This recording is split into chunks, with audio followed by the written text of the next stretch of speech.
Hello. Good evening बच्चों। हाँ जी बेटा। तो हम लोगों ने लास्ट डिस्कस किया था। एक साइड मैंने आपको छोटा सा क्वेश्चन दिया था। एसिडिक स्ट्रेंथ ऑफ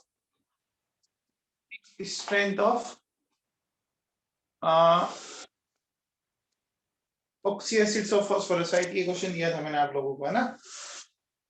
चलिए मैं उसको डिस्कस कर लेता हूँ। एसिडिक स्ट्रेंथ का ऑर्डर क्या आता है।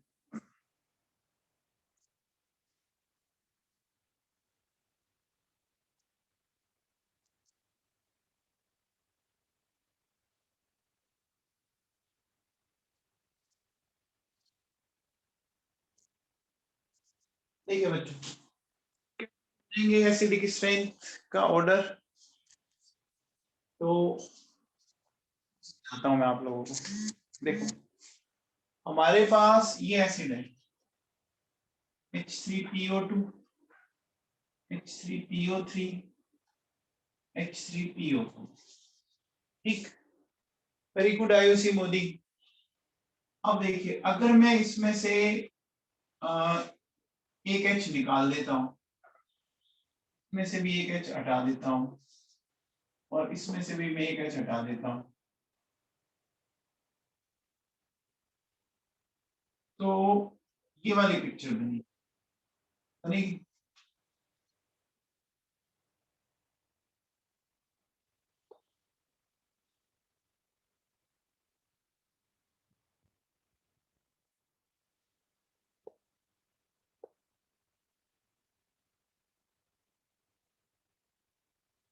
ये वाली पिक्चर बन रही है बच्चों।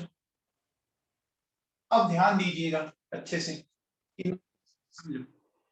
सबसे पहले एक होता है क्रॉस कंजुगेशन, क्रॉस रेजोनेंस। इसको मैं समझाता हूँ, बहुत सिंपल सी बात। देखो, एक तो ऐसा रास्ता हो कि आपको मान लीजिए यहां से यहां जाना है, आपको इस जगह से इस जगह जाना है, एकदम स्मूथ है, बीच में कोई भी आपको रोकने वाला नहीं, ठीक है। और एक इस तरह का रास्ता हो कि बीच में ऑब्स्टेकल आ जाएगा आपकी, है ना। बीच में आपको किसी ने रोक लिया, आपको बीच में किसी ने रोक दिया, क्रॉस हो गई। कई बार होता है ना, जब आप रास्ता जा रहे हो और एक कहते हैं ना, ऐसा बिल्ली ने रास्ता काट लिया। एक तो ये है कि आपका रास्ता एकदम स्मूथ चल रहा था, कोई बीच में रोकने वाला नहीं है, कोई बीच में आपको क्रॉस नहीं कर रहा, आप इजीली पहुंचेंगे। एक ये है कि आपको किसी ने क्रॉस कर दिया। अब देखो, इसको समझना। आप लोगों ने कभी पढ़ा है क्या कि नेगेटिव डबल बॉन्ड जब अल्टरनेट होता है तो रेजोनेंस होता है। नेगेटिव डबल बॉन्ड यानी लोन पेयर और डबल बॉन्ड जब अल्टरनेट होता है तो रेजोनेंस होता है, पता है क्या। अरे होता है। तो देखो बच्चों, ये नेगेटिव है, डबल बॉन्ड अल्टरनेट है, रेजोनेंस होगा होगा। अब यहाँ क्या दिक्कत है, समझना है इसको। यहाँ इस दिक्कत को समझना। देखो, ये नेगेटिव, ये डबल बॉन्ड रेजोनेंस में जाएगा जाएगा साथ में बच्चों, ये भी तो ऑक्सीजन का लोन पेयर रेजोनेंस में जा सकता है ना। अब जैसे ही बीच में ये टांग अड़ाएगा, जैसे ही बीच में ये टांग अड़ाएगा, तो इसके जाने को रोक देगा ना। ये जाना चाह रहा था, बीच में ये घुस गया, तो क्या अब इसको जाने देगा रेजोनेंस में। समझ रहे हैं मेरी बात। आप मेरी बात समझ पा रहे हैं। ये नेगेटिव है, डबल बॉन्ड जा रहा था, बीच में इसने भी टांग अड़ा दी। तो टांग अड़ा दी, तो जो जिस तरीके से इसको जाना था उसने क्रॉस करने लग गया है बीच में। अब देखो, इसको जाना था, लेकिन इधर इस ऑप्शन का लोन पे और इधर इस ऑप्शन का लोन पे, ये दोनों ही इसको क्या करने लग गए, ये दोनों इसको क्रॉस करने लग गए ना। दो दो ऑक्सीजन के लोन पे क्रॉस करने लग गए। यहाँ एक क्रॉस करने लगी, यहाँ कोई क्रॉस कर रहा है क्या, इसको बताओ। इधर कोई क्रॉस कर रहा है क्या, इधर इसको कोई जाने से रोक रहा है क्या। बस पा रहे हो मेरी बात। अब देखो, ये वो रेजोनेंस है जिसमें बीच में इसको कोई नहीं रोक रहा। ये वो रेजोनेंस है जिसमें एक ऑक्सीजन इसने रोक दिया, और यहाँ कितने ऑक्सीजन ने रोक दिया, दो ऑक्सीजन ने रोक दिया ना। दोनों ने रोक दिया कि नहीं रोक दिया। समझ में आई बात। बोलो, रोक दिया ना। ये बात समझ में आई। आगे बात समझ में। तो मुझे बताओ, अच्छा रेजोनेंस कहाँ हुआ, जहां बीच में रुकावट हो या जो बीच में रुकावट ना हो। बस हुआ ना। ये बात समझ में आई क्या। अरे बच्चों समझ में आई क्या बात? आ गया सबको समझ में? तो लिखो बच्चों, लिखिए लिखिए in anion of H3PO2, in anion of H3PO2,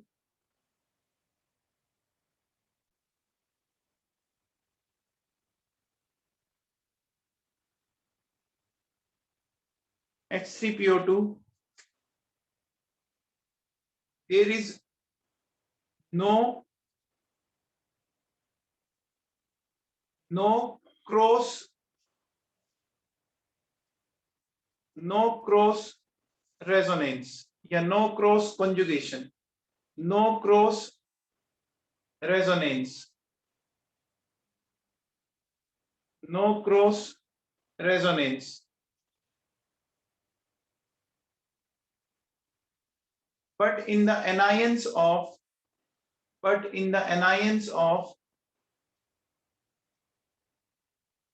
H3PO3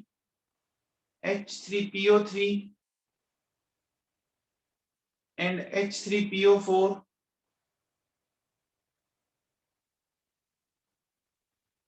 and H3PO4,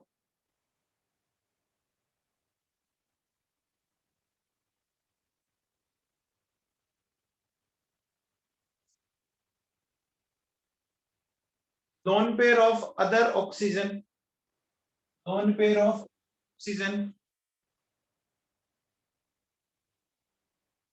are involved in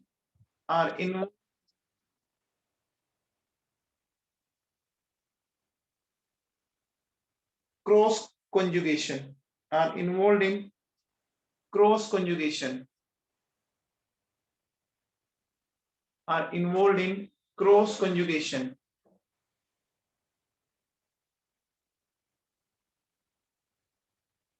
So it is not good resonance. So it is not a good resonance. So it is not a good resonance.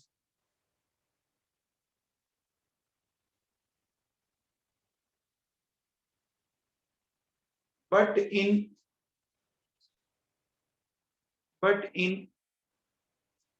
H3PO2,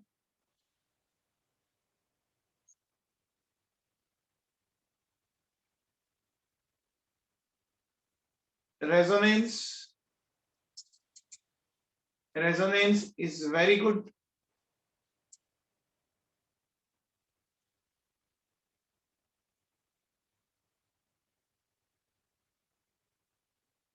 So its anion is most stable. So its anion is most stable. Its anion is most stable. ठीक है? So its anion is most stable. बच्चों समझ में आ गया क्या? Acidic strength का order ये आता है बच्चों, ध्यान रखना।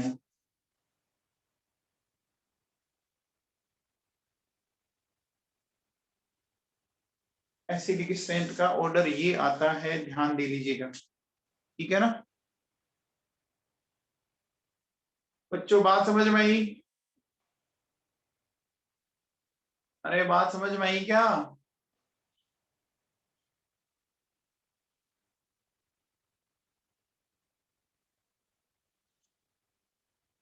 देखो यहाँ नेगेटिव डबल बॉन्ड अल्टरनेट है ना, ये भी है ये भी, लेकिन यहाँ प्रॉब्लम क्या होगा कि जो दूसरी वाली जो ऑक्सीजन है ना, ये ऑक्सीजन और इधर ये जो ऑक्सीजन है, वो क्या करते हैं, जब ये जाता है तो बीच में ये भी क्या करते हैं, ये भी कहते हैं हम भी, ये भी क्या बीच में टांग अड़ाने लग जाता है। अब आपके कोई काम में टांग अड़ाए तो वो इजीली होता है या बिना टांग अड़ाने वाला काम इजीली होता है, बोलो?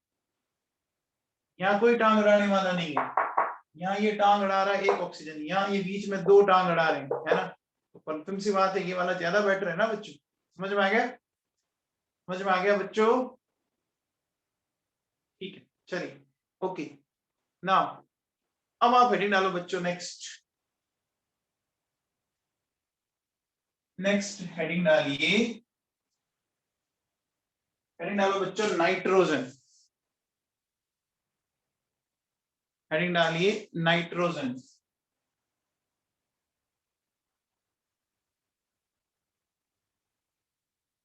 सबसे पहले हेडिंग इसमें लिखो method of preparation, method of preparation.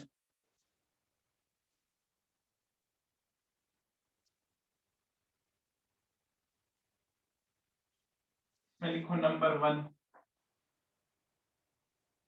Laboratory method या लैब मेथड, लेबोरेटरी मेथड या lab method.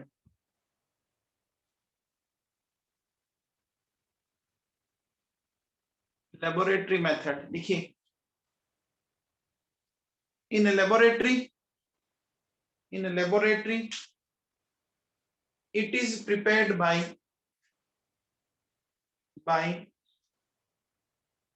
the reaction of ammonium chloride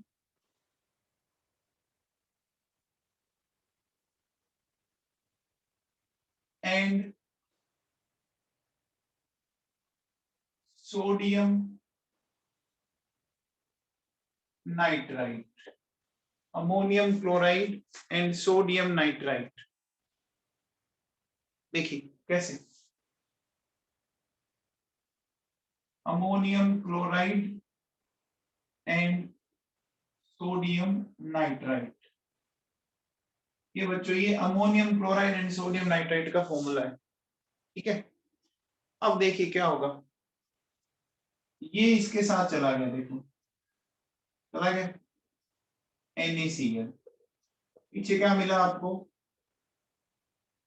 ammonium nitrite मिल गया। क्या मिल गया, अमोनियम नाइट्राइट, ठीक है बच्चों। अब इस अमोनियम नाइट्राइट को मैं क्या करता हूं, ये देखो इसको हीट करेंगे बच्चों। आप मुझे एक बात बताओ बच्चों, इसमें आप ध्यान से देखो तो आपको कितना हाइड्रोजन दिख रहे हैं इस अमोनियम नाइट्राइट में, इस अमोनियम नाइट्राइट में कितने हाइड्रोजन दिख रहे हैं बच्चों बताओ, क्या हाइड्रोजन दिख रहे हैं, 4 हाइड्रोजन से कितने वाटर के मॉलिक्यूल बन जाएंगे, सोच के बताइए। 4 हाइड्रोजन से कितने वाटर के मॉलिक्यूल बन जाएंगे, 2। तो आपके पास 2 ऑक्सीजन भी है, तो अगर मैं 4 से 2 बना दूं, देखो 2H2O, तो पीछे क्या बचा, N2 बच गई क्या, बोलो बच्चों सिर्फ N2 बच गई क्या, क्या ये समझ में आया, क्या ये समझ में आया। देखो जब भी आपके पास बच्चों कोई अमोनियम सोल्ट हो, जब भी आपके पास कोई अमोनियम सोल्ट हो, तो क्या करेंगे आप उस अमोनियम सोल्ट में जो भी हाइड्रोजन है पहले उससे वाटर बना लें, जो भी अमोनियम सोल्ट है उससे पहले वाटर बना दें, ठीक है, ठीक है बच्चों, ठीक। नाइट्रोजन जो N है उसको N2 में कन्वर्ट कर दें, ठीक है, समझ में आया। अब जैसे देखो बच्चों, मैं आपसे नेक्स्ट बात करूंगा, from ammonium dichromate, from ammonium dichromate, ठीक है ना, फ्रॉम अमोनियम डाइक्रोमेट। अब देखो बच्चों, अमोनियम डाइक्रोमेट ये होता है,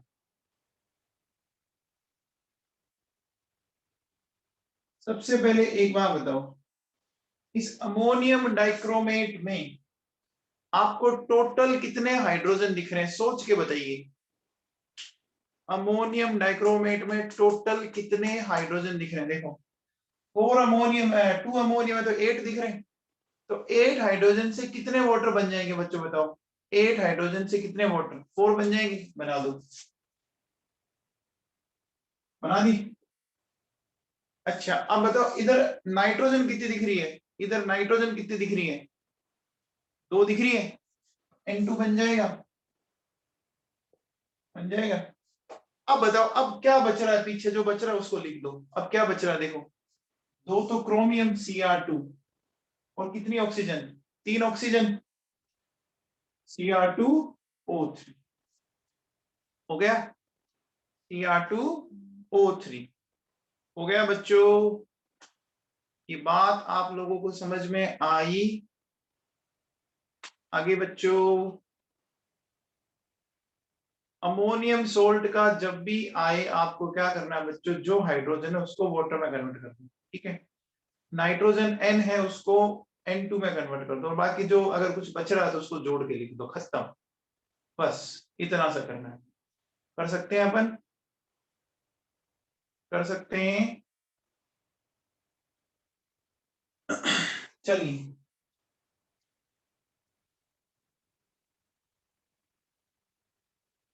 चलो बच्चों सुनो, नेक्स्ट।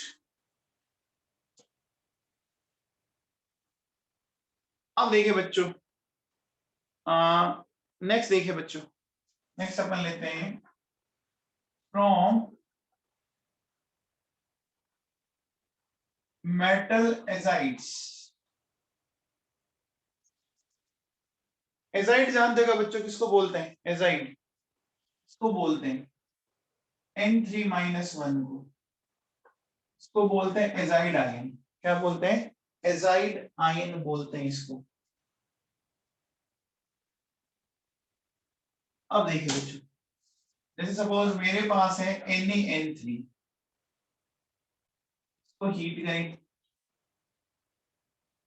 BaN3, इसको हीट करें, ठीक है ना। तो आप बात को समझने की कोशिश कीजिएगा, बहुत सिंपल है। देखिए, देखो बच्चों, ये एजाइड आयन है, ये होता है एजाइड आयन, ये एजाइड आयन है, दिख रहा है आपको? ये एजाइड आयन है। एजाइड आयन में बताओ, नाइट्रोजन नाइट्रोजन के बीच में बॉन्ड ऑर्डर क्या है? एजाइड आयन में नाइट्रोजन नाइट्रोजन के बीच में बॉन्ड ऑर्डर क्या है बच्चों, बताओ कितने बॉन्ड है?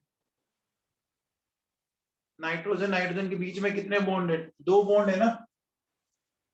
अरे दो बॉन्ड दिख रहे हैं। और जब ये नाइट्रोजन में कन्वर्ट हो जाता है तो बॉन्ड ऑर्डर क्या हो जाता है? बॉन्ड ऑर्डर क्या हो जाता है? यहां तो बॉन्ड ऑर्डर है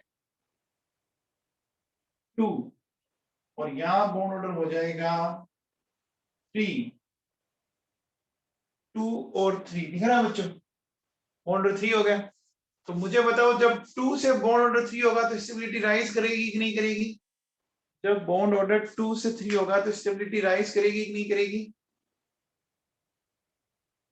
करेगी ना। तो देखिए बच्चों, कैसे राइज करेगी, सुनो।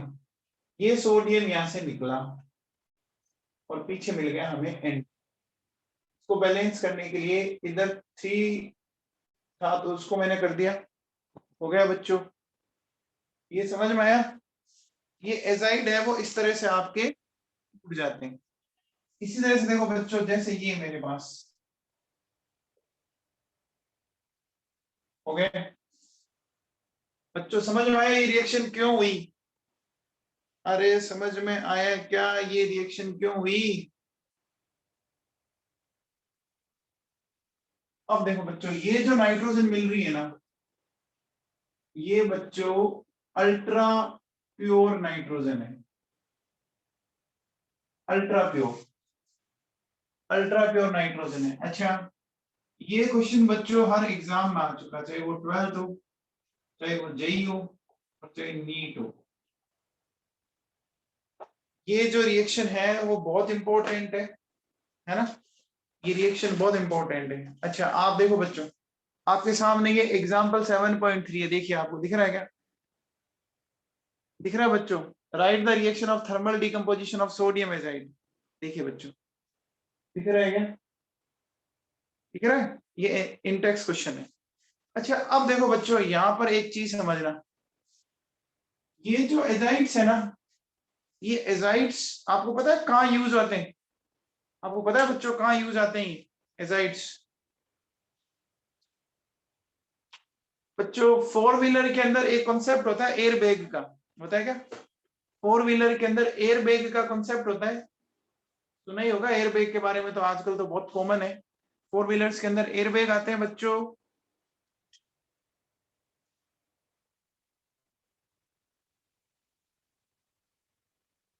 आपको देखा होगा कि जब कोलिजन होता है तो ये आपके जो एयर बैग है वो खुल जाते हैं ना। ये एक्सीडेंट के टाइम अगर बहुत खतरनाक हो तो ये एयर बैग खुल जाते हैं, आपकी बॉडी को प्रोटेक्ट करने का काम करते हैं ना बच्चों। तो उन एयर बैग के अंदर ऐसा क्या होता है कि वो जैसी कोलिजन होती है तो वो खुल के मतलब एक तरह से क्या हो जाते हैं, फूल जाते हैं। पता है उनमें क्या होता है? ये भरा होता है बच्चों सोडियम एजाइड। ये भरा होता है सोडियम एजाइड, ये नियर अबाउट 100 ग्राम के आसपास भरा होता है। और उसमें एक इलेक्ट्रिक सर्किट होता है। तो जैसी कोलिजन होती है वो इलेक्ट्रिक सर्किट एक्टिवेट होता है और वो क्या करता है, सोडियम एजाइड को हाथों हाथ नाइट्रोजन में कन्वर्ट करता है। और वो 100 ग्राम जो सोडियम एजाइड है वो लगभग लगभग 70 to 80 लीटर के आसपास नाइट्रोजन बनाता है। वो जो बैलून होता है वो पूरा फूल जाता है।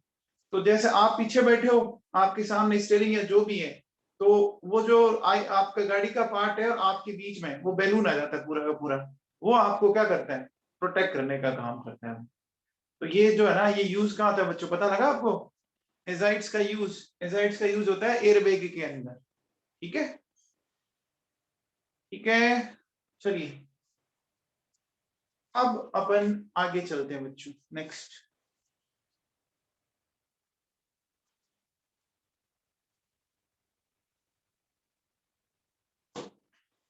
अब अपन आगे बात करते हैं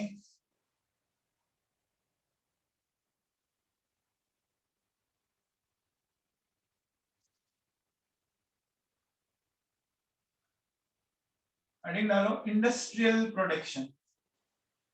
इंडस्ट्रियल प्रोडक्शन ये कैसे करते हैं? By fractional distillation of liquid air. By fractional distillation of liquid air. अच्छा बच्चों, आपको पता होगा, अगर आप लोगों को पता हो तो देखो, हमारी जो एयर है वो नाइट्रोजन और ऑक्सीजन का बहुत अच्छा सोर्स होती है क्या? हमारी जो एयर होती है वो नाइट्रोजन एंड ऑक्सीजन का बहुत अच्छा सोर्स होती है क्या? होती है।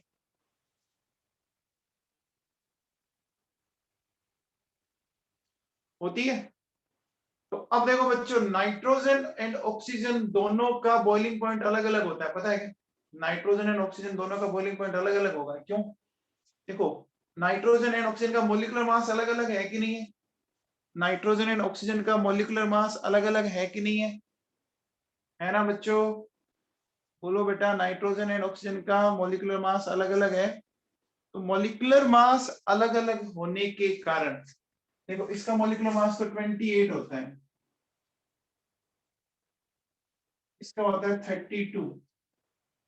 अच्छा, आपको पता होगा बच्चों, van der Waals attraction force, van der Waals attraction force molecular weight पे डिपेंड करता है क्या? Van der Waals attraction force molecular weight पे डिपेंड करता है क्या? देख लीजिए, जिसका मॉलिक्यूलर वेट कम है उसका उसका कम है। देखो बच्चों, है कि नहीं? है कम। आई बात समझ में? आई बात समझ में? अब देखो, ये याद होए तो ठीक है, नहीं तो कोई जरूरी नहीं है। अच्छा, नाइट्रोजन का देखो याद बहुत इजीली हो जाएगा। नाइट्रोजन का एटॉमिक नंबर क्या होता है? नाइट्रोजन का एटॉमिक नंबर क्या होता है? 7। देखो 77 है, ये ध्यान दीजिए। 77 है, देखो 77.2, तो याद हो जाएगा मेरे हिसाब से। हो गया बच्चों? हो गया बेटा? ठीक है, चलिए अब आप हेडिंग डालो प्रॉपर्टीज ऑफ नाइट्रोजन। हेडिंग डालो प्रॉपर्टीज ऑफ नाइट्रोजन।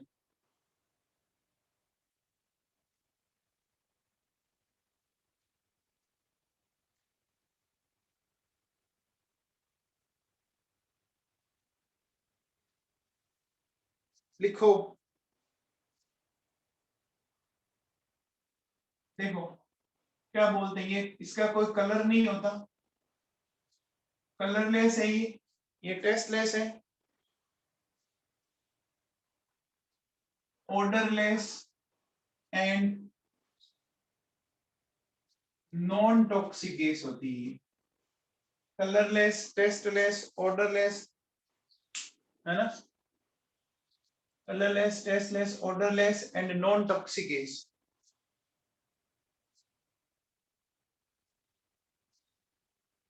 अच्छा अब देखो बेटा, इसके दो आइसोटोप होते हैं,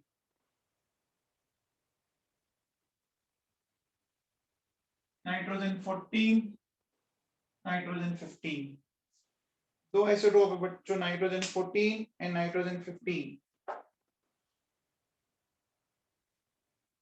नाइट्रोजन 14 एंड नाइट्रोजन 15।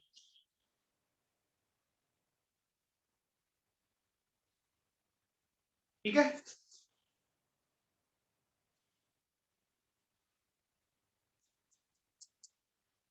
अब बच्चों नेक्स्ट पॉइंट लिखो,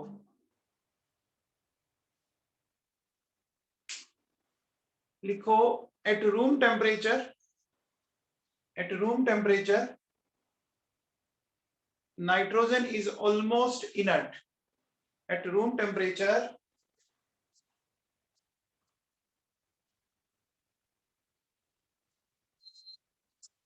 temperature nitrogen is almost inert, nitrogen is almost inert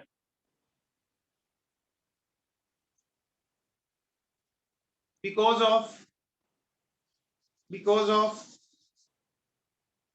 very high bond energy, because of very high bond energy, because of very high bond energy due to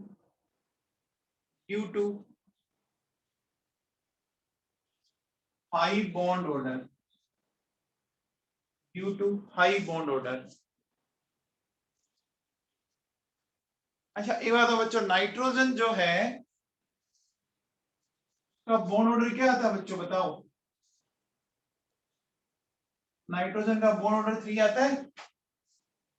तो आपको पता होगा बच्चों, room temperature पर nitrogen almost inert है, room temperature पर nitrogen almost inert है, क्योंकि देखो रूम टेम्परेचर पे 3 बॉन्ड है, टूटेंगे नहीं, बॉन्ड एनर्जी बहुत ज्यादा है, रूम टेम्परेचर पे ये ब्रेक ही नहीं होगा, तो ब्रेक नहीं होगा तो ये रिएक्ट नहीं करेगा।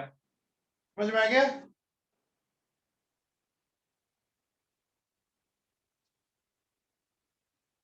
आगे लिखो,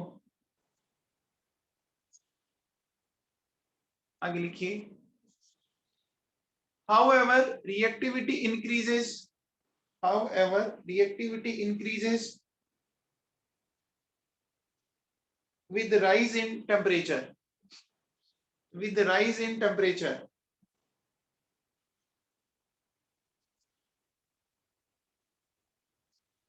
with the rise in temperature,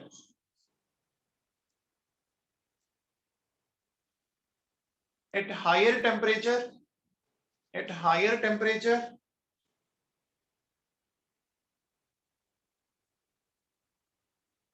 it directly combines with, it directly combines with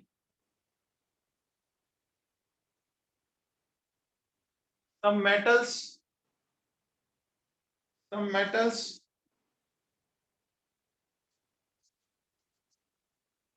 some metals to form, to form, to form ionic nitride, to form ionic nitride,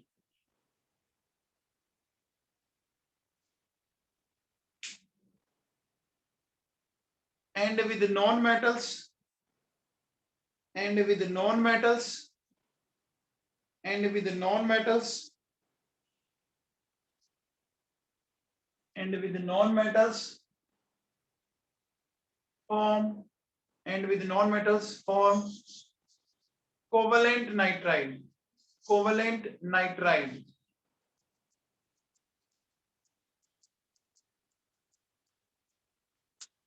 covalent nitride,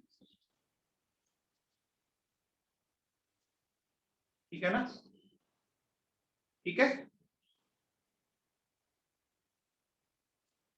अब बच्चों ये क्या है, मैं आपको जरा समझाने की कोशिश करता हूं, आपको समझे आप। देखिए सुनिए, जैसे देखो बच्चों सुनो, ये मेरे पास मैग्नीशियम है, ये मेरे पास नाइट्रोजन। मैग्नीशियम और नाइट्रोजन की रिएक्शन की बात करते हैं अपन, ठीक है ना। मैग्नीशियम एंड नाइट्रोजन की रिएक्शन की बात करते हैं अपन, ठीक है। क्या मिलेगा बच्चों, सोचो। मैग्नीशियम की क्या वैलेंसी होती है, कोई बताएगा आप में से? मैग्नीशियम की वैलेंसी क्या होती है, कोई बताएगा? +2 होती है। और नाइट्रोजन की वैलेंसी क्या होती है? नाइट्रोजन की वैलेंसी क्या होती है? -3। बोलो बच्चों, क्या बनेगा प्रोडक्ट? +2 एंड -3 क्या मिल जाएगा?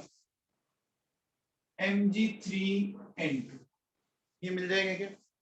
Mg3N2, ठीक। लाइकवाइज देखो, लिथियम प्लस नाइट्रोजन, बैलेंस कर लो ये। लिथियम प्लस नाइट्रोजन क्या बनाओगे बच्चों, बताओ। लिथियम प्लस नाइट्रोजन क्या बनाओगे? क्या बनाओगे बच्चों, बोलो। देखो बहुत सिंपल है, लिथियम की वैलेंसी क्या होती है? +1, नाइट्रोजन की -3, क्या मिल जाएगा? Li3n, मिल गया, है ना। इसको क्या बोलते हैं? इसको बोलते हैं मैग्नीशियम नाइट्राइड। इसको क्या बोलते हैं? Lithium nitride. समझ में आता है? समझ में आता है बच्चों? ये बात आप लोगों के समझ में आई क्या? आई बच्चों? अच्छा, ये तो दोनों मेटल है ना, ये तो दोनों मेटल्स है ना बच्चों, ठीक है ना। अब देखिए बच्चों, ये बताओ,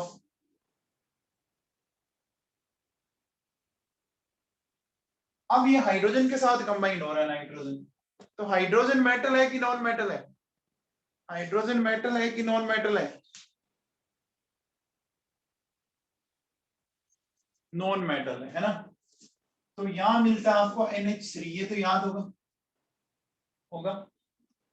तो देखो बच्चों, ये दोनों तो आयोनिक नाइट्राइड है, ये दोनों तो आयोनिक है, और ये क्या बच्चों बताओ?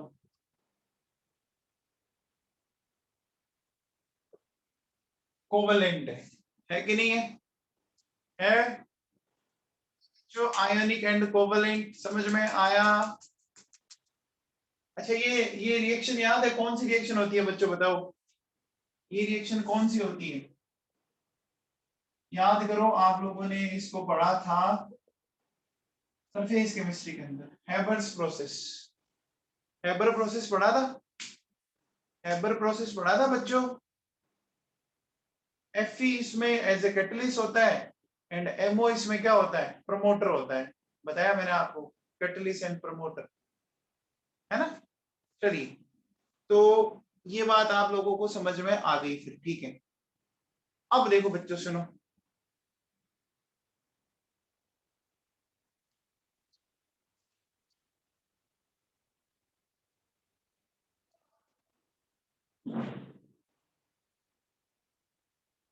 रिएक्शन विद ऑक्सीजन, समझे आप? रिएक्शन विद ऑक्सीजन, है ना। तो देखो बेटा, जब नाइट्रोजन ऑक्सीजन के साथ रिएक्ट करता है, लगभग लगभग इस टेम्परेचर में, बहुत ज्यादा टेम्परेचर नहीं है बच्चों, 2000 केल्विन, बहुत हाई टेम्परेचर है कि नहीं है? 2000 केल्विन बहुत हाई टेम्परेचर है कि नहीं है? बोलो। अब देखो बच्चों, नाइट्रोजन का अगर आपसे कोई पूछे कि मोस्ट स्टेबल ऑक्साइड कौन सा है, तो वो ये होता है बच्चों, ध्यान रखना, नाइट्रोजन का अगर कोई पूछे कि मोस्ट स्टेबल ऑक्साइड कौन सा होता है तो वो ये होता है। क्यों होता है? देखो इसमें इलेक्ट्रॉन कितने हैं? 15 इलेक्ट्रॉन है और इसका बॉन्ड ऑर्डर कितना आता है? 2.5 आता है। इसका बॉन्ड ऑर्डर कितना आता है? 2.5 आता है। ऑर्डर क्या आता है?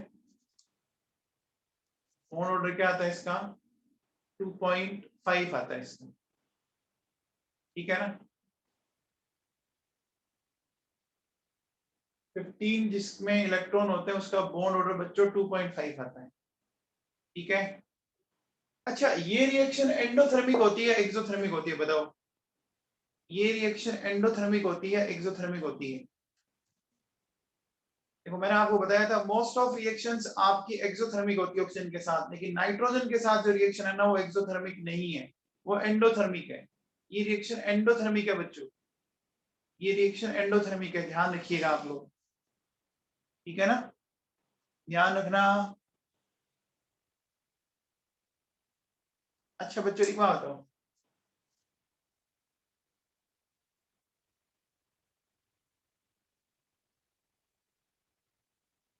बच्चों बताओ कैल्शियम एंड फास्फोरस की रिएक्शन से क्या प्रोडक्ट बनेगा? बताओ बच्चों कैल्शियम एंड फास्फोरस की रिएक्शन से क्या प्रोडक्ट बनेगा?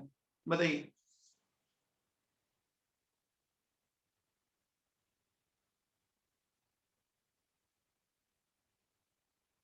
क्या बनेगा बच्चों बताओ? वेरी गुड लावणी जग्गा। देखो कैल्शियम की वैलेंसी +2, फास्फोरस की -3, एक दूसरे के नीचे क्रॉस मल्टीप्लाई करके लिख दो, ये मिलेगा बच्चों Ca3P2। मिलेगा क्या? Ca3P2 कैल्शियम फॉस्फाइड बोलते हैं इसको। क्या बोलते हैं? Calcium phosphide. ये बच्चों क्या होता है जानते हो क्या? ये होता है रोडेंटिसाइड। रोडेंटिसाइड समझते हैं आप? रोडेंटिसाइड किसको बोलते हैं समझते हैं आप? रोडेंट्स को मारने के लिए, चूहों को मारने के काम आता है। किसको मारने में काम आता है? चूहों को मारने में काम आता है ये। ठीक है चलिए अब बच्चों ये बताओ मैग्नीशियम और बिस्मथ की रिएक्शन से क्या मिलेगा? बताओ। बैलेंस करना चाहो तो बैलेंस कर लो। देखो बच्चों इसमें क्या करोगे आप, इसमें 2 लगा दो, ये आपका 6 हो जाएगा। मैग्नीशियम एंड बिस्मथ की रिएक्शन से बनाओ, क्या बनेगा? Mg3Bi2। Very good. बस कुछ नहीं करना बच्चों, यही तो बनेगा Mg3Bi2। मिल गया?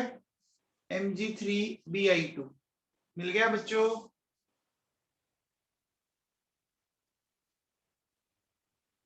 मिल गया बेटा?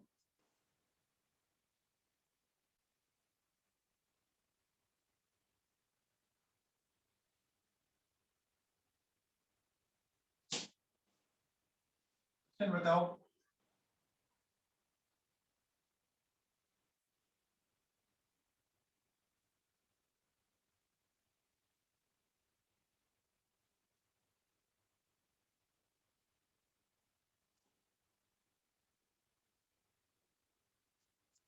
बताओ which gas will produce by hydrolysis of Mg3N2?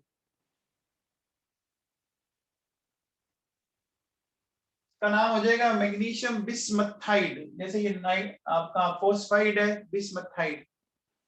बताओ बच्चों मैग्नीशियम नाइट्राइड के हाइड्रोलिसिस से क्या प्रोडक्ट बनेगा, ये बात करते हैं। देखिए हमारे पास ये है बच्चों Pmg+2 and 2n-3 है। आप देखो बच्चों टोटल पॉजिटिव या टोटल नेगेटिव कितना है? देखो 3 2 जा 6 या 2 3 जा 6। एक कॉन्सेप्ट दिमाग में फिट कर लो, जितना टोटल पॉजिटिव या आइदर नेगेटिव है ना उतने ही वाटर के मॉलिक्यूल्स काम में लेने होते हैं। तो 3 2 जा 6 या 6, तो यहाँ आपको 6 मोल्स ऑफ वाटर काम में लेने होते हैं। 6 मोल्स ऑफ वाटर काम में लोगे। देखो बच्चों ये तो जाएगा इसके साथ और ये जाएगा इसके साथ, क्या मिल जाएगा? 3 moles of magnesium hydroxide and 2 moles of ammonia। ये मिल जाएगा क्या? बोलो बच्चों, ये मिल जाएगा क्या? आगे बात समझ में बच्चों?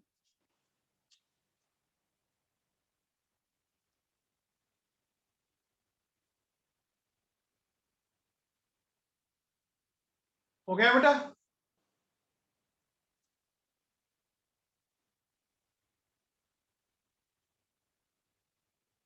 हो गया बच्चों? समझ में आ गया?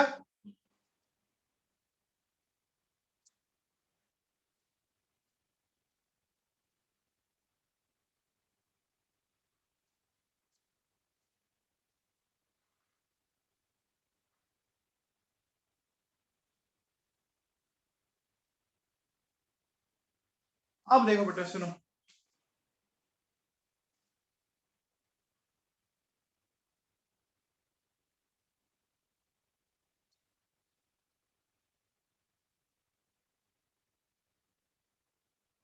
नहीं डालो बच्चों। anomalous properties of N2। anomalous properties of N2 या abnormal properties of N2।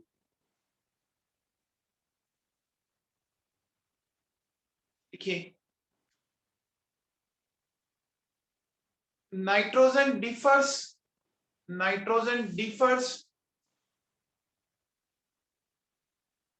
from the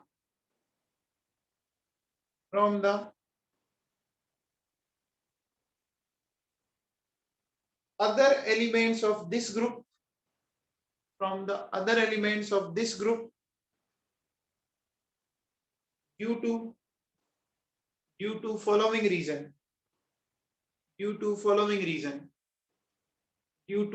reason number 1 लिखो, small size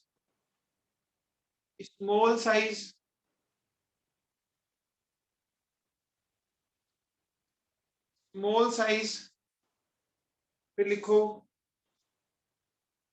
high EN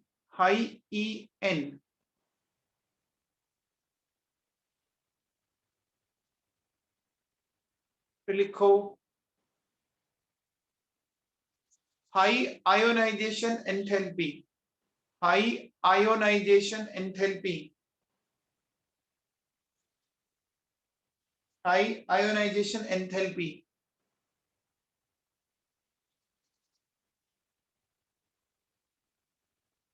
and absence of empty d orbital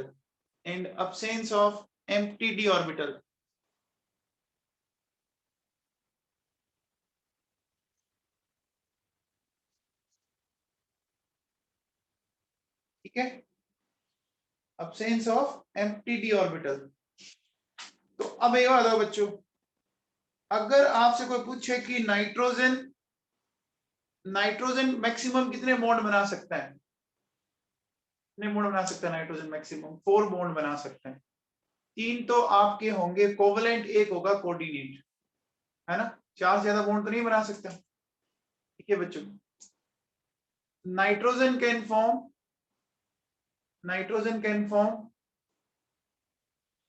maximum 4 bonds। nitrogen can form maximum 4 bonds।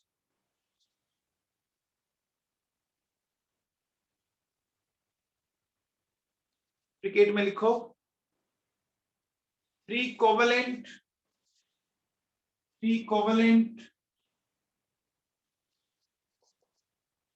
and 1 coordinate। 3 covalent and 1 coordinate। बच्चों, ये ammonium ion तो बनता ही है ना nature में? Ammonium ion मिलता है ना नेचर में हम लोगों को? बोलो, अमोनियम आयन मिलता है ना? बोलो, मिलता है ना अमोनियम आयन? हाँ ना तो बोलो। ठीक है, अब देखो बच्चों, सुनो। देखिए, जैसे आपको पता है बच्चों PCl5 बन सकता है, SbCl5 बन सकता है ना, ये मिल सकता है, लेकिन NCl5 नहीं बनता बच्चों, नहीं बनता। क्यों? क्योंकि नाइट्रोजन के पास एम्प्टी डी ऑर्बिटल है नहीं, तो ये ज्यादा बना नहीं सकता। तो लिखिए बच्चों, लिखिए nitrogen can not form pentahalides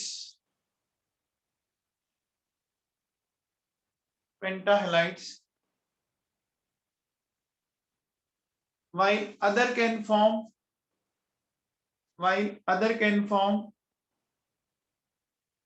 pentahalides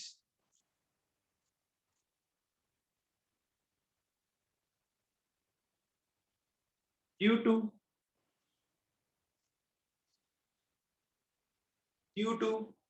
presence of empty d orbital, due to presence of empty d orbital, due to presence of empty d orbital।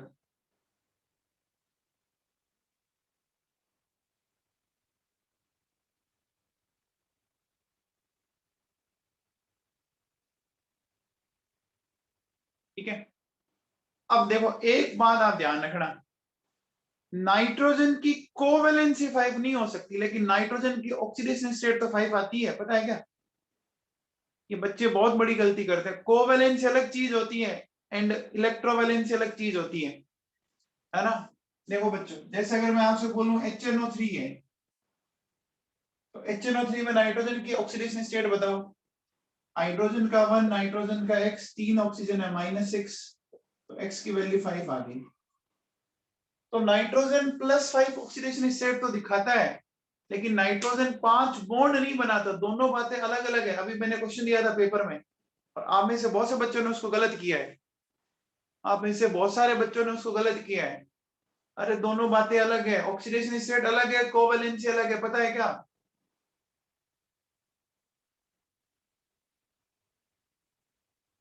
हाँ भैया लिखिए,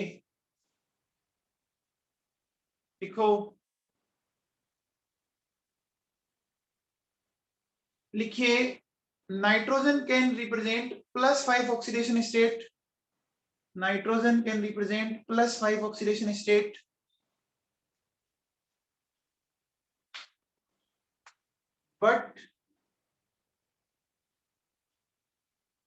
but it cannot represent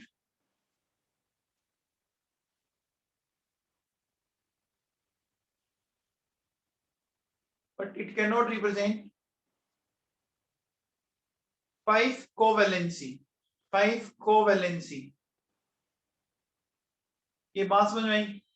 oxidation state तो 5 possible है, covalency का मतलब 5 bond नहीं बना सकता, ये 5 बॉन्ड्स नहीं बना सकता। ये बात समझ में आई क्या बच्चों? बोलो, ये बात समझ में आएगी? तो ध्यान रखना कि वो ऑक्सीडेशन स्टेट कह रहा है या वो कोवेलेंसी कह रहा है। ठीक है, चलिए बच्चों लिखिए, nitrogen can form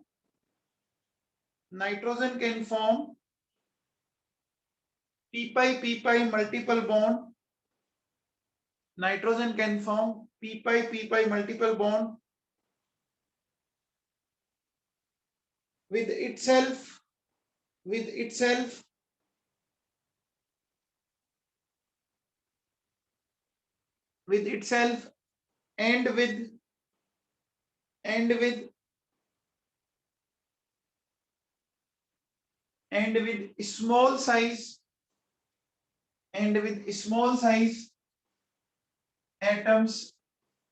and with small size atoms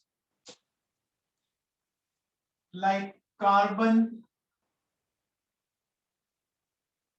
and nitrogen।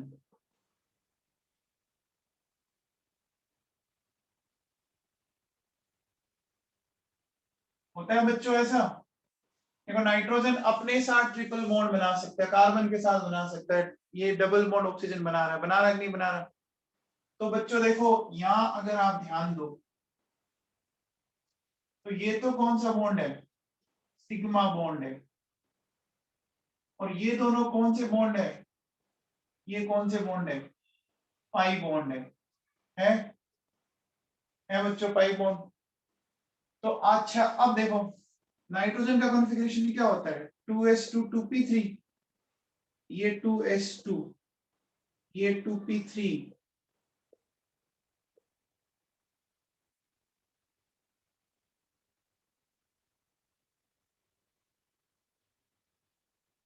देखो बच्चों ये पहला बॉन्ड तो बन गया सिग्मा, ये बन गया पाई, बन गया, ऐसे बनेगा ना, ये इलेक्ट्रॉन की पेयरिंग होने से पहला बन गया सिग्मा, दूसरा बन गया पाई।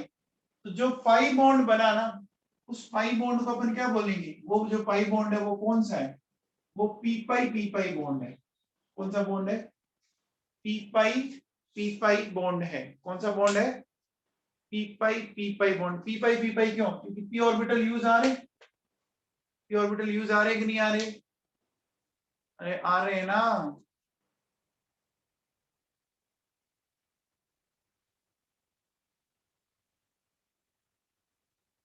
आ रहे हैं बच्चों,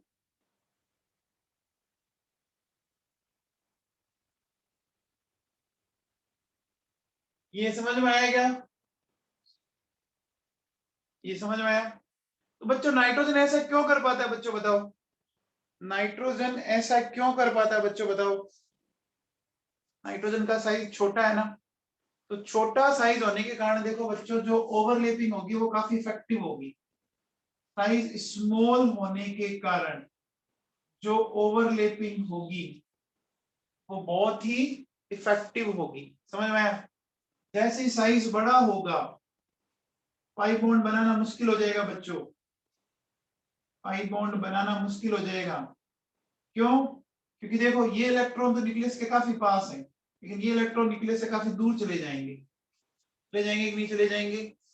तो नाइट्रोजन क्यों बना पाता है, नाइट्रोजन आपको पता होगा कि बहुत इफेक्टिव ओवरलैपिंग दिखाता है अपने छोटे साइज के कारण, है ना, दिखाता है।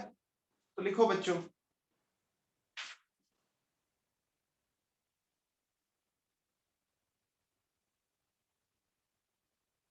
देखिए nitrogen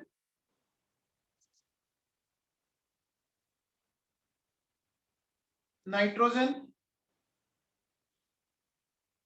is found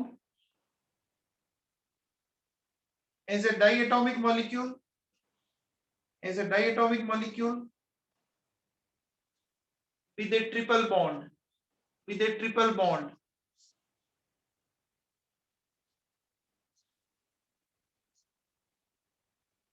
because because it represents effective overlapping, it represents effective overlapping due to small size, it represents effective overlapping due to small size।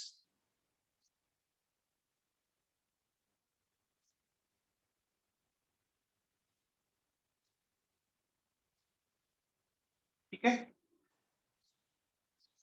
आगे लिखो बच्चों, ये बात समझ में आ गई।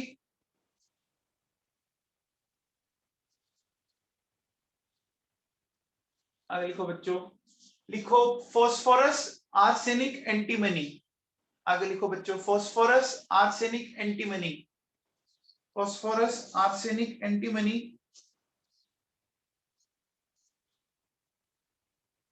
cannot form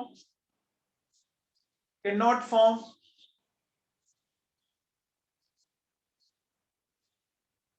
cannot form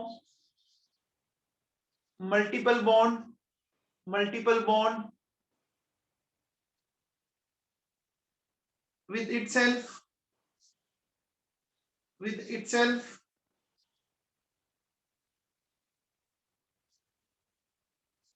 due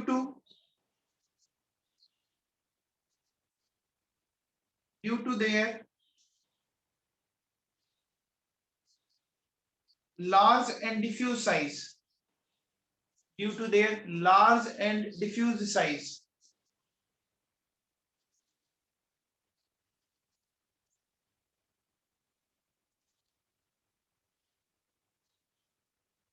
So effective overlapping is not possible. So effective overlapping is not possible.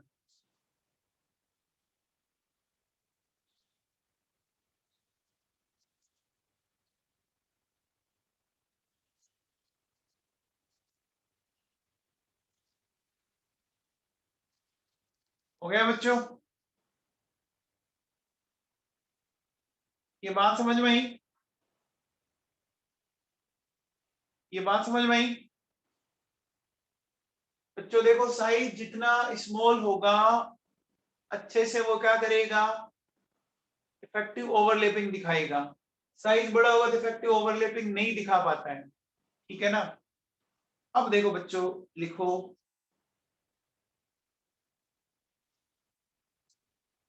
लिखिए लिखिए phosphorus, arsenic and antimony.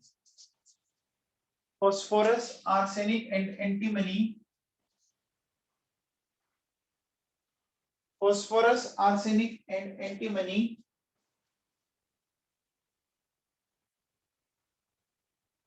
can form p pi d pi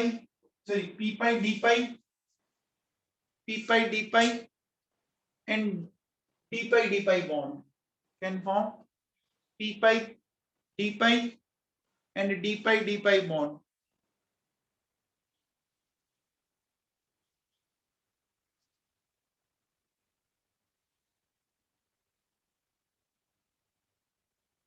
देखो बच्चों, ये पी पाई डी पाई समझाता हूं मैं आप लोगों को, समझना ढंग से, समझ में आ जाएगा आपको पी पाई डी पाई।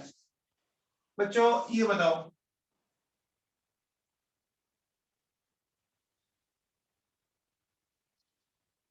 इस फॉस्फोरस की हाइब्रिडाइजेशन स्टेट बताओ। चलो इस फॉस्फोरस की हाइब्रिडाइजेशन स्टेट बताओ क्या है?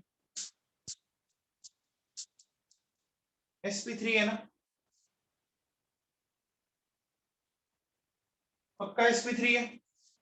अब बताओ, अगर ये sp3 है तो अब मुझे बताओ, जैसे ये फॉस्फोरस का s और ये 3p तो काम आ चुके sp3 में, तो ये तो काम आ जाएंगे 4 सिग्मा बॉन्ड बनाने में। आगे बच्चों 4 सिग्मा बॉन्ड बनाने में तो ये काम आ गए।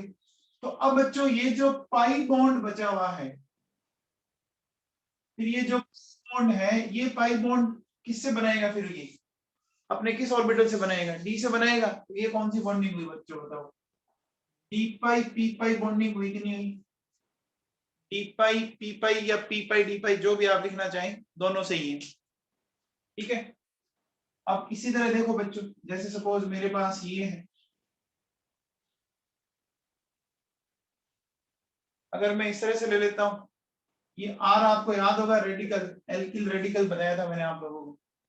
यहाँ देखो बच्चों, इसका भी क्या आ रहा है, ये sp3, ठीक है। तो ये जो पाई बॉन्ड है, ये भी क्या होगा? डी पाई पी पाई होगा। होगा कि नहीं होगा? होगा बच्चों, होगा।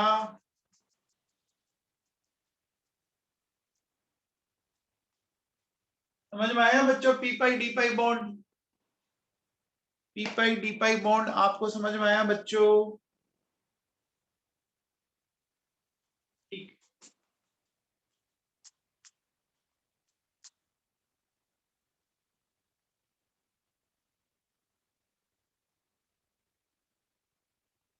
आगे चलें। अब ये डी पाई बॉन्ड है, ये मैं आपको समझाता हूं।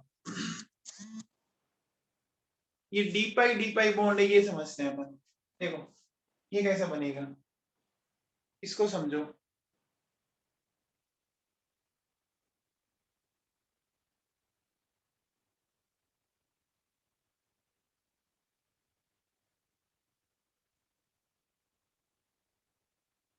ये वैसे तो अपन कोऑर्डिनेशन केमिस्ट्री में पढ़ेंगे, ठीक है ना।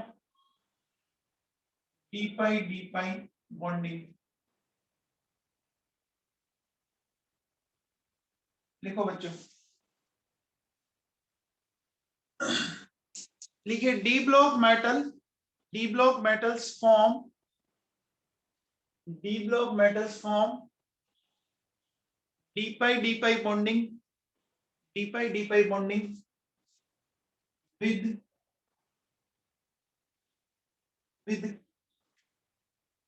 with the compounds of this family, with the compounds of this family.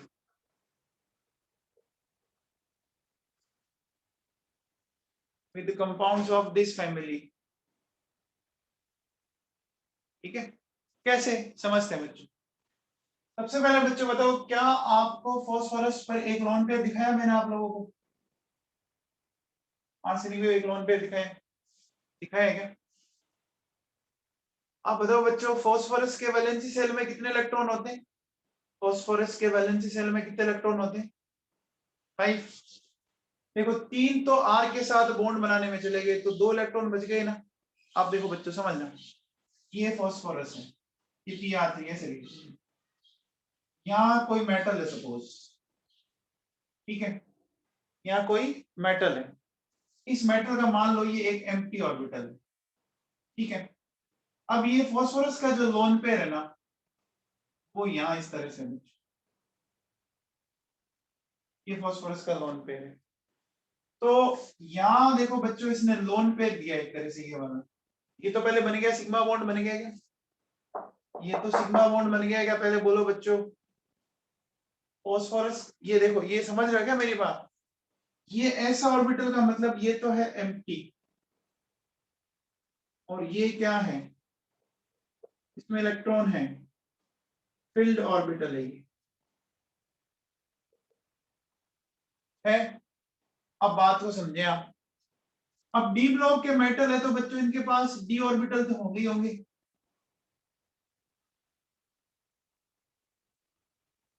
D block के मेटल है तो उनमें डी में इलेक्ट्रॉन होंगे ही होंगे ना। अरे डी ब्लॉक का मेटल है तो डी में इलेक्ट्रॉन होंगे, इलेक्ट्रॉन होंगे, तो मैंने उनके इलेक्ट्रॉन को ऐसे दिखा दिया बच्चों। देखो सुनो, ये मान लीजिए इनका भरा हुआ डी है, है बच्चों। अब देखो बेटा सुनो, फास्फोरस कौन सी पीरियड का एलिमेंट है? फास्फोरस कौन सी पीरियड का एलिमेंट है? थर्ड पीरियड का।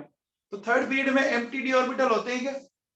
थर्ड पीरियड में एम्प्टी ऑर्बिटल होते हैं बच्चों। तो देखो बच्चों, ये इसका खाली अपन कह सकते हैं एम्प्टी ऑर्बिटल है बच्चों ये। तो इस एम्प्टी ऑर्बिटल के साथ देखो बच्चों, ये ओवरलैपिंग हो गई, दिख रहा है? ये ओवरलैपिंग हो गई। अब ये जो ओवरलैपिंग है, ये कौन सा बॉन्ड बना रही है बच्चों बताओ? ये ओवरलैपिंग कौन सा बॉन्ड बना रही है? इसका भी डी और इसका भी डी, तो ये डी पाई बॉन्डिंग हुई क्या?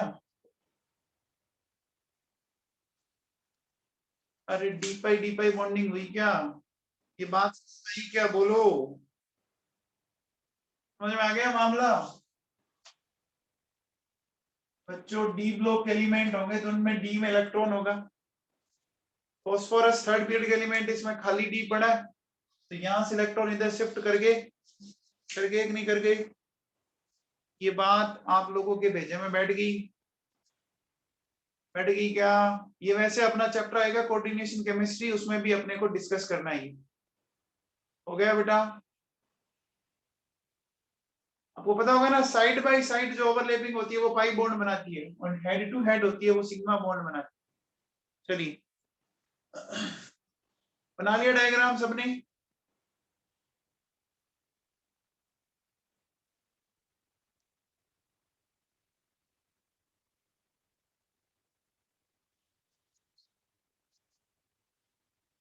आगे चलें।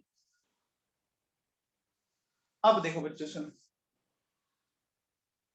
अच्छा एक चीज बताओ बच्चों, अगर मैं आपसे पूछूं, मेरे पास एक तो ये नाइट्रोजन नाइट्रोजन सिंगल बॉन्ड है,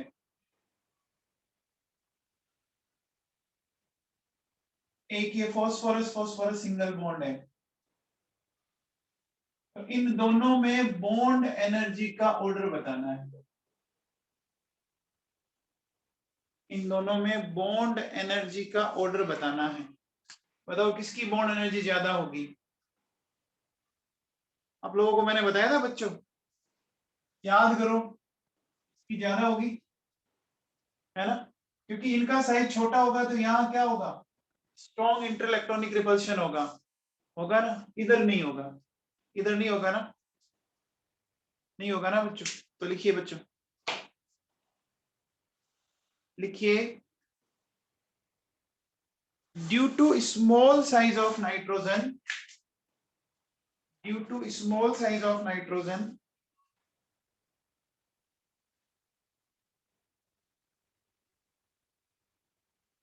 due to small size of nitrogen,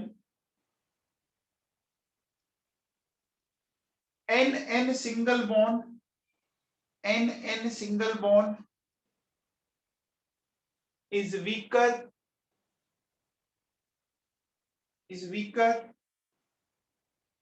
than pp single bond, than phosphorus single bond.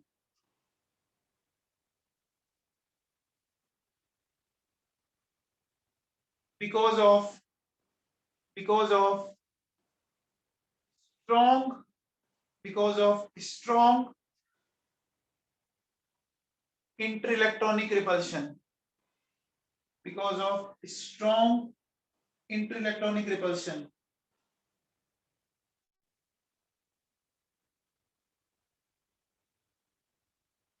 resulting in the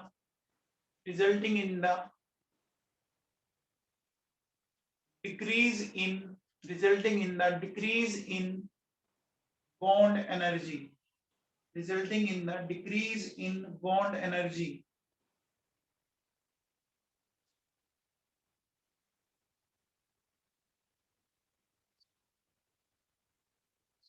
आगे लिखिए, due to interelectronic repulsion,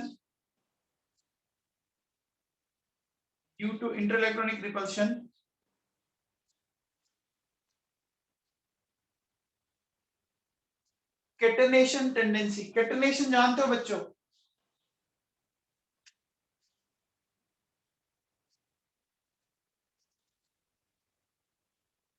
catenation tendency, self linking property, हाँ very good, catenation tendency of nitrogen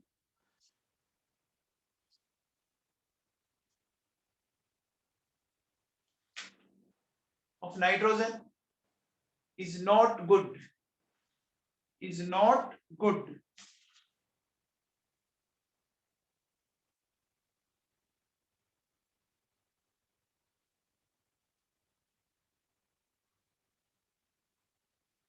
हो गया बच्चों।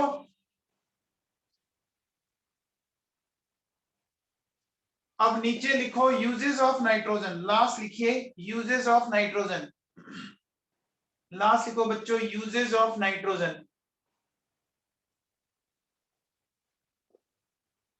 Uses of nitrogen में लिखिए,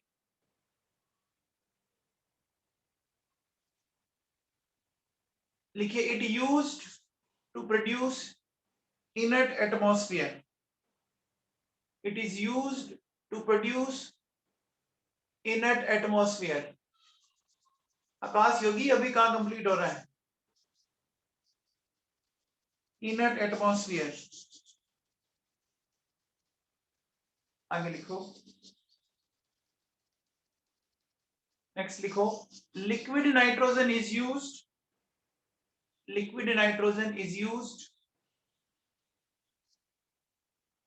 as a refrigerant, liquid nitrogen is used as a refrigerant,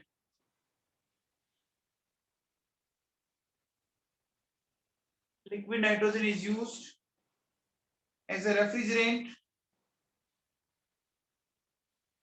to preserve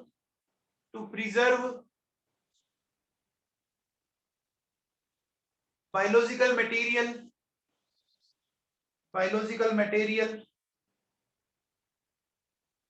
food items and in cryosurgery,